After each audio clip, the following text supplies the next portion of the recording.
Hello നമസ്കാരം. ഞാനേ ചെറിയൊരു പരിപാടിയിലാണ്. ചെറിയ പരിപാടി എന്ന് വെച്ചാൽ എന്നെ ഒന്ന് സുന്ദരിയാക്കാമെന്ന് വിചാരിച്ചു. എങ്ങനെയാണ് നമ്മൾ സുന്ദരിയാവുക? നമ്മൾ ഇവിടെ പിന്നെ ഇങ്ങനെ വരയ്ക്കാം. ഇങ്ങനെ വരച്ചാലും ഇങ്ങനെ വരച്ചാലും ഒക്കെയല്ലേ നമ്മൾ സുന്ദരിയാവുന്നത്.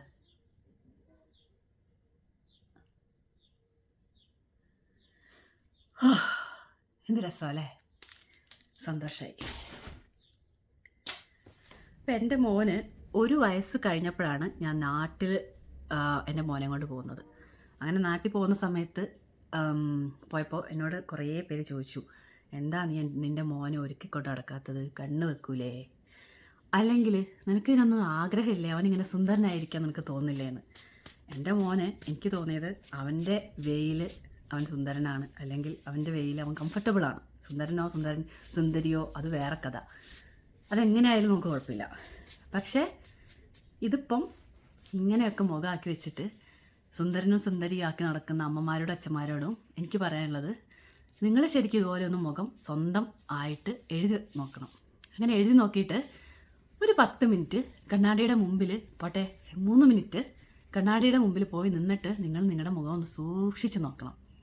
നിങ്ങൾക്കത് എന്താ കാണാൻ പറ്റുക, നിങ്ങൾക്ക് എന്താ അപ്പോൾ ഫീൽ ചെയ്യുന്നത്, നിങ്ങൾ ഉള്ളിലൊന്ന് അതൊന്ന് പറയണം. അപ്പം നിങ്ങൾക്ക് തോന്നുന്ന ഡിസ്കംഫർട്ടാണോ, അല്ലെങ്കിൽ നിങ്ങൾക്ക് സന്തോഷമാണോ, wow look at me, I am so beautiful, അല്ലെങ്കിൽ ഇതൊക്കെ ചെയ്തിട്ട് എനിക്കിങ്ങനെ പുറത്തിറങ്ങി നടക്കാൻ എന്ത് കോൺഫിഡൻസ് ആണ് എന്നാണ് നിങ്ങൾക്ക് തോന്നുന്നതെങ്കിൽ ഓക്കെ, നിങ്ങൾ അങ്ങനെ തന്നെ ചെയ്തോ.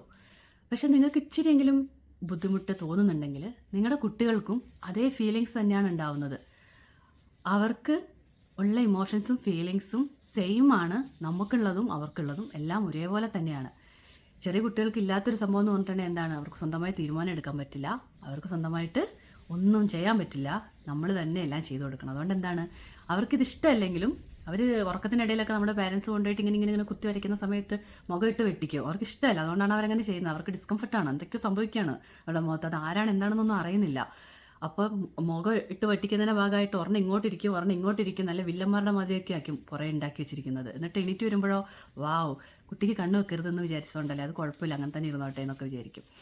എന്താണെങ്കിലും അവർക്ക് ഇഷ്ടമല്ലാത്തൊരു സാധനം അവരുടെ മുഖത്ത് വരയ്ക്കുമ്പോൾ നിങ്ങളുടെ ഉള്ളിൽ കൂടെ ഉണ്ടാകുന്ന ഫീലിങ്സ് എന്താണെന്ന് ഞാൻ എപ്പോഴും ആലോചിക്കാറുണ്ട്. എനിക്ക് ഭയങ്കര സങ്കടം തോന്നാറുണ്ട്, അതുപോലെ തന്നെ സഹതാപവും ദേഷ്യവും ഒക്കെ തോന്നാറുണ്ട്. കാരണം ഈ ഒരു ഇത്രയും കാലഘട്ടമൊക്കെ കഴിഞ്ഞു പോയിട്ടും ഇപ്പോഴും കുട്ടികളുടെ മുഖത്ത് പോലും ഇത് വരയ്ക്കരുത്, അല്ലെങ്കിൽ ഇത് വരയ്ക്കുന്നത് ശരിക്കും അവരെ ഡിസ്റെസ്പെക്റ്റ് ചെയ്യുന്നതിന് ഈക്വൽ ആണ് എന്ന് മനസ്സിലാക്കാനുള്ള ഒരു സാമാന്യ എന്താ പറയുക വിവരം എന്നൊക്കെ പറയാൻ വേണമെങ്കിൽ അതുപോലും ഇല്ലാത്ത മനുഷ്യർ ഇപ്പോഴും ഉണ്ടല്ലോ എന്ന് ആർക്കും എനിക്ക് ശരിക്കും പറഞ്ഞാൽ സങ്കടം വരും. നമുക്കിഷ്ടമില്ലാത്തൊരു കാര്യമാണ്, നമുക്ക് കണ്ട ഇതുപോലെ കണ്ണാടിയിൽ പോയിട്ടങ്ങ് മായ്ച്ച് കളഞ്ഞാൽ മതി, ആരും നമ്മളോട് ചോദിക്കില്ല, നമുക്ക് ആരെയും ബോധിപ്പിക്കേണ്ട കാര്യമില്ല. പക്ഷേ കുട്ടികൾക്ക് ഇഷ്ടമില്ലാത്ത കാര്യമാണെങ്കിലും എന്ത് ചെയ്യാം, കുട്ടികൾ നമ്മുടെ ഊഴത്തിന് വേണ്ടി കാത്തിരിക്കണം. നമ്മളെപ്പോഴാണോ നമ്മുടെ മൈൻഡ് മാറി അവരെ ഹെൽപ്പ് ചെയ്യുന്നതെന്ന് ആ ഒരു സമയത്തിന് വേണ്ടി അവർ കാത്തിരിക്കണം. അപ്പോൾ ആ ഒരു കാത്തിരിപ്പ് എന്ന് പറഞ്ഞാൽ ചിലപ്പോൾ അവർ 30 വർഷം വരെ കാത്തിരിക്കേണ്ടി വരും. കാരണം എന്നാലും നമ്മൾ ചിലപ്പോൾ പഠിക്കില്ല, നമ്മുടെ കാര്യങ്ങളൊന്നും നന്നായിട്ട് ചെയ്ത് കൊടുക്കണ്ടേ എന്നുള്ളത് നമ്മുടെ ചോയ്സ് ആണല്ലോ. പക്ഷേ കുട്ടികൾ നമ്മുടെ ആണെങ്കിൽ എന്താണ്, ശരിക്കും പറഞ്ഞാൽ നമുക്ക് ചോയ്സ് അല്ല, കുട്ടികൾ നമ്മുടെ അവകാശമാണ്. നമുക്ക് എന്ത് വേണേലും ചെയ്യാം, അവരുടെ മേത്ത് എന്ത് വേണേലും വരയ്ക്കാം, അവരെ എങ്ങനെ വേണേലും വളർത്താം, അതിലൊന്നും ഒരു കുഴപ്പമില്ല. കഴിഞ്ഞ ദിവസം ഒരു കുട്ടീനോട്, ഞാനിവിടെ വർക്ക് ചെയ്യുന്നൊരു കുട്ടിയുണ്ട്, ഒരു 11 വയസ്സുള്ളൊരു മോളോട് വർത്താനം പറയുന്ന സമയത്ത് അവൾ പറഞ്ഞു അവളുടെ കാത് കുത്തിയതാണെന്ന് പറഞ്ഞു. അപ്പോൾ ശരിക്കും പറഞ്ഞാൽ എനിക്ക് ഇൻഫർമേഷൻ അറിയത്തില്ലായിരുന്നു. ഞാൻ വിചാരിച്ചു നമ്മുടെ നാട്ടിലെ പോലെ തന്നെ കുട്ടികളൊക്കെ ഇവിടെയും കാതൊക്കെ നേരത്തെ കുത്തുമല്ലോ എന്നാണ് ഞാൻ വിചാരിച്ചിരുന്നത്. എനിക്ക് ആ ഇൻഫർമേഷനേ പുതിയതായിരുന്നു.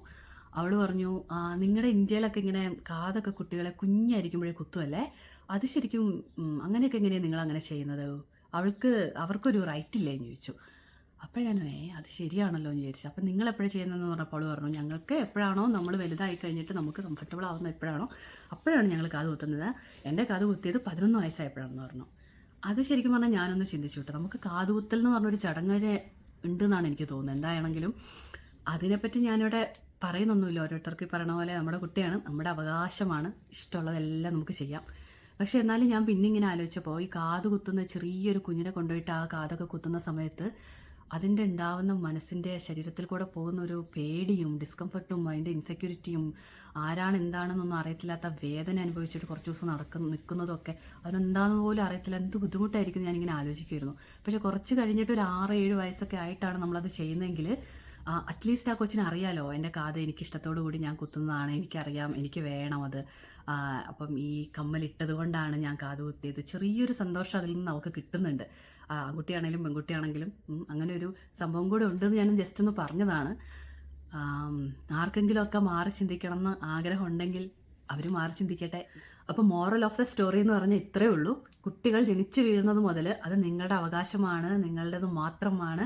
ഈ കുട്ടികളുടെ മേൽ ഏറ്റവും കൂടുതൽ പവറുണ്ട്, എനിക്ക് എല്ലാ തരത്തിലുള്ള കൺട്രോളും ഉണ്ട് എന്ന് വിശ്വസിക്കുന്ന ഒരു പാരൻ്റാണ് നിങ്ങളെങ്കിൽ നിങ്ങൾ തെറ്റി. ഉറപ്പായിട്ടും കുട്ടികൾ നിങ്ങളുടെ അവകാശമല്ല.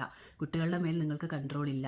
അവർ ചെയ്യുന്ന പല പ്രവൃത്തികളും നിങ്ങൾക്ക് പലപ്പോഴും ചിലപ്പോഴൊക്കെ കൺട്രോൾ ചെയ്യേണ്ടി വന്നേക്കും എന്ന് വിചാരിച്ച് കുട്ടികൾ നിങ്ങളുടെ അവകാശമല്ല, കുട്ടികൾ നിങ്ങളുടെ കൺട്രോളല്ല. അവരുടെ മേൽ നിങ്ങൾക്കൊരു പവറും ഇല്ല. അവർ പ്രത്യേകം വേറെ ഇൻഡിവിജ്വലാണ്. നിങ്ങൾ അവരുടെ കെയർ ഗിവർ മാത്രമാണ്. അപ്പോൾ ആ ഒരു സിസ്റ്റം നമ്മളൊന്ന് ബിലീവ് ചെയ്തിരിക്കുകയാണെങ്കിൽ ഈ പറയുന്നത് പോലെ നിങ്ങളുടെ എന്താ പറയുക കലാവിരുതുകൾ കാണിക്കാനുള്ള വേദിയാവില്ല കുട്ടികളുടെ മുഖവും ശരീരവും ഒന്നും. ഇതെല്ലാവരിലേക്കും ഒന്ന് ഷെയർ ചെയ്യുക. എന്നിട്ട് മാക്സിമം നമ്മുടെ കുട്ടികളെ സേഫാക്കി വെക്കാൻ എപ്പോഴും നമ്മളൊന്ന് ട്രൈ ചെയ്യുക.